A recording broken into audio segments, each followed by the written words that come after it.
Alright, I've been watching these people on live videos, and as we all know, I used to do some crazy live videos back in the day, and it was only on Facebook, and I've worn my welcome out there, I do believe, because I'm crazy.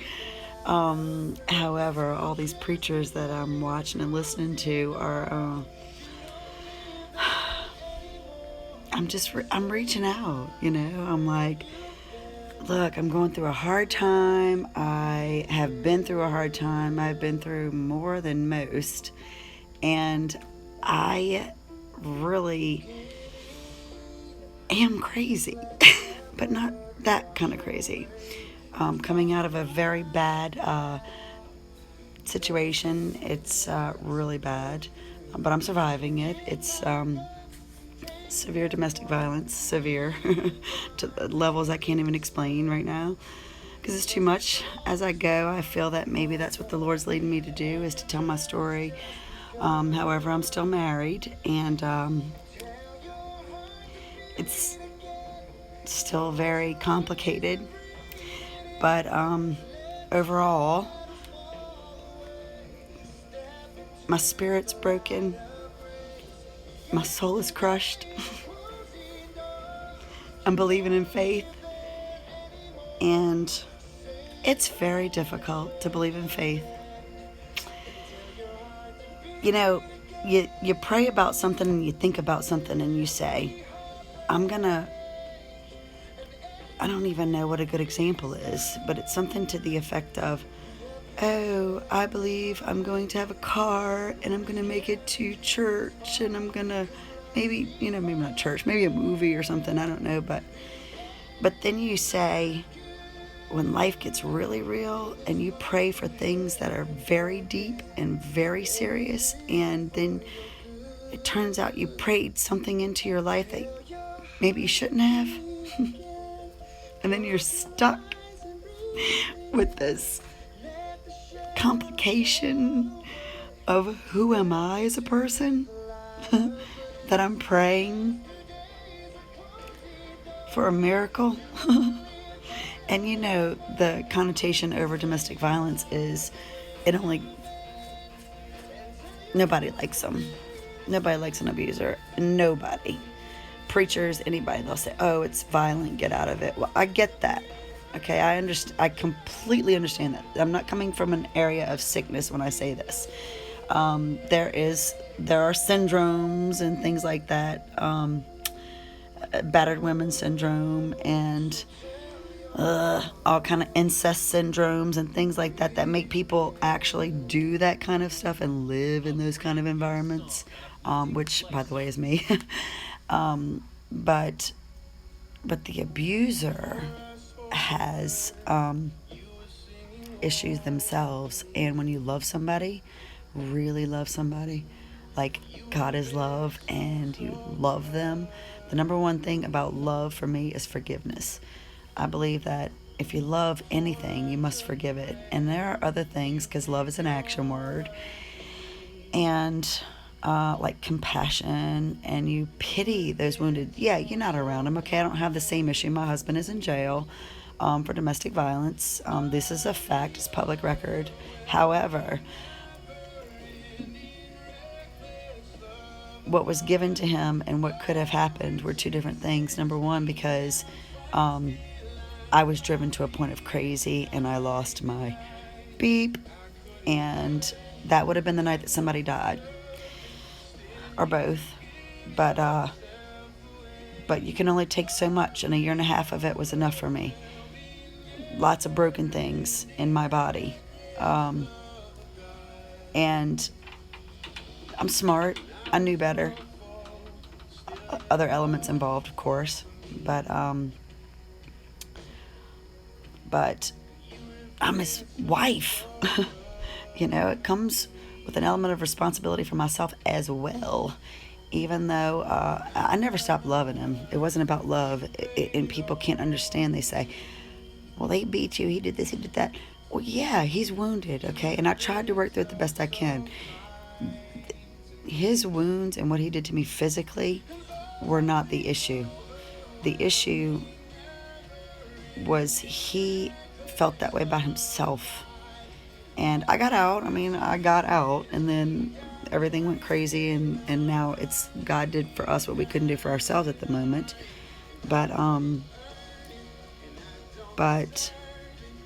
there are evil factors that play into someone who becomes that kind of a person. And although God has shown me I am not Jesus Christ, it's not my job to get beat, scorned, embarrassed, humiliated, spat upon. Well, I don't know about spitting upon me, but crucified basically, and that's what's happened.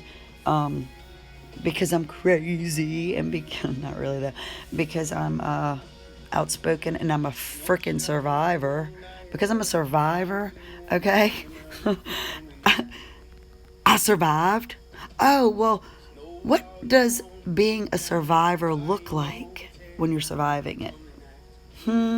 Define that. It looks crazy, I can tell you that. Anyway, love is the issue here. God is love. Man, I'm working on it. I got 3 in the queue, and Descent to Madness, which talks about why I allowed myself to get involved with an abusive relationship.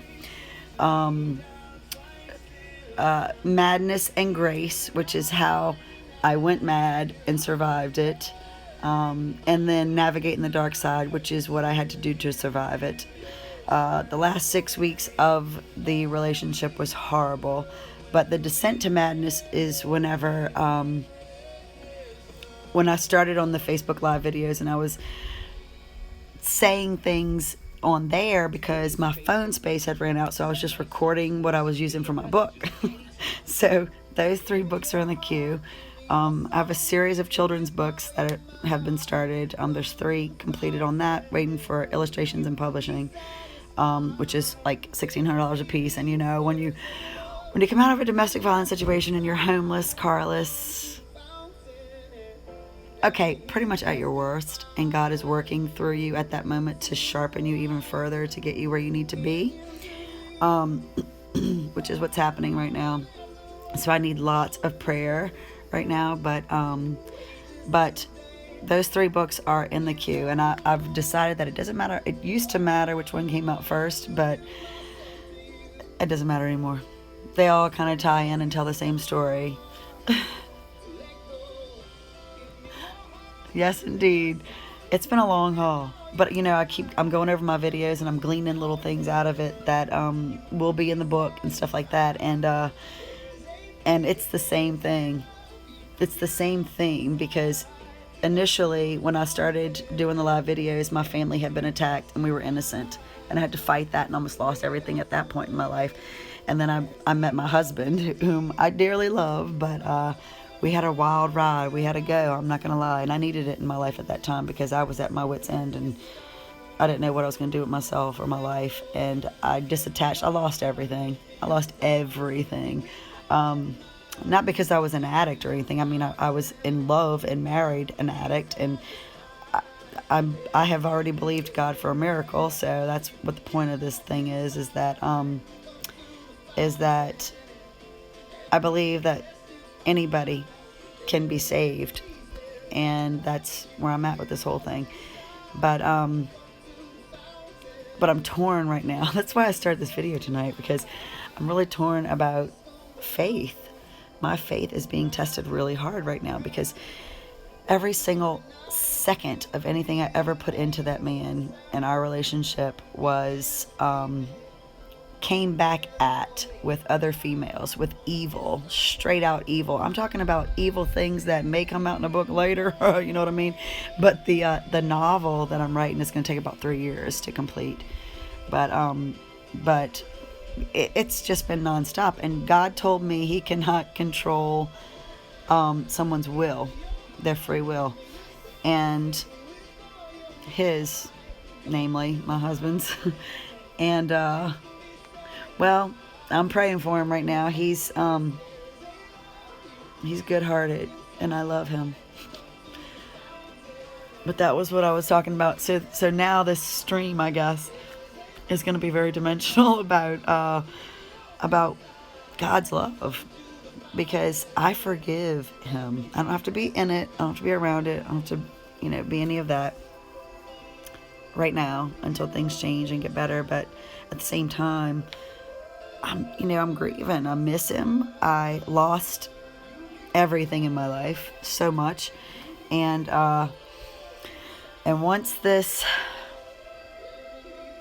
pans out a little bit better, and I've healed a lot. I was in therapy for 4 days a week in the beginning of this thing, and I'm down to 2 days a week now, and I am technically homeless. I am carless for sure, and the only thing worse than being homeless with a car is being homeless without one. So that's just a little FYI. But when I went into doing the videos to start with on Facebook, I had a breakdown because my family was innocently attacked. And I said it. I'm going nuts. I'm going to do this for a little while. I did everything square and right, all things considered, from my abusive childhood, and overcame and all of that. And it was like, it doesn't matter what you do. It doesn't not matter what you do. The devil can rip it right out from under you. So at that low point in my life, I got involved in something that I needed to be involved in. I wanted to be involved in. It was a lot, and it served its purpose because I guess I hated myself, and kind of still do, but not like that.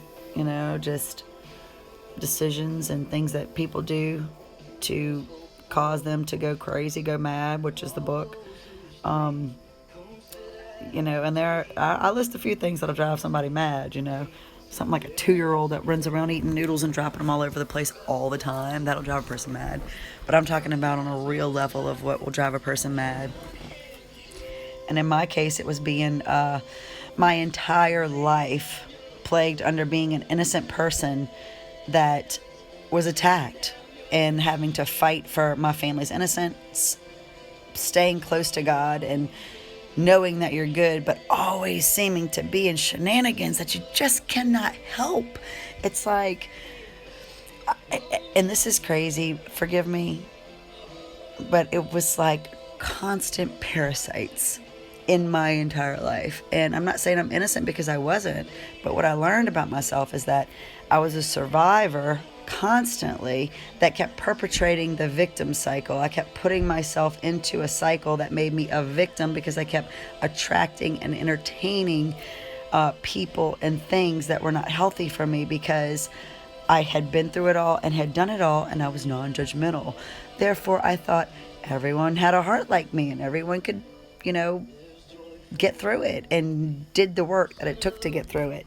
And it's not so. That's not true, This is what I'm learning right now in life, is that it doesn't matter what situation that you put yourself in. Number one, you got to forgive yourself, because you have done it to yourself.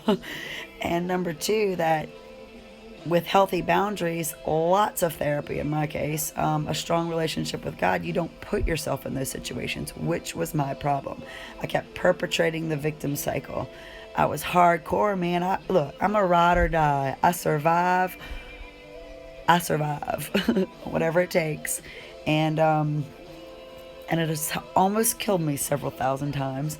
But that's what happened, essentially, is when I went into the to the victim cycle again, which I was a victim, and that's the point. It's like that's what'll drive a person mad, is when you are a victim your entire life, starting at a very young age, which is what the novel tells all the stories.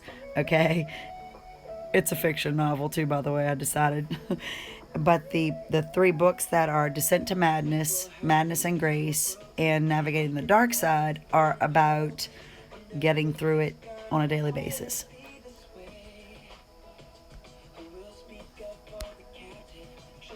So, definitely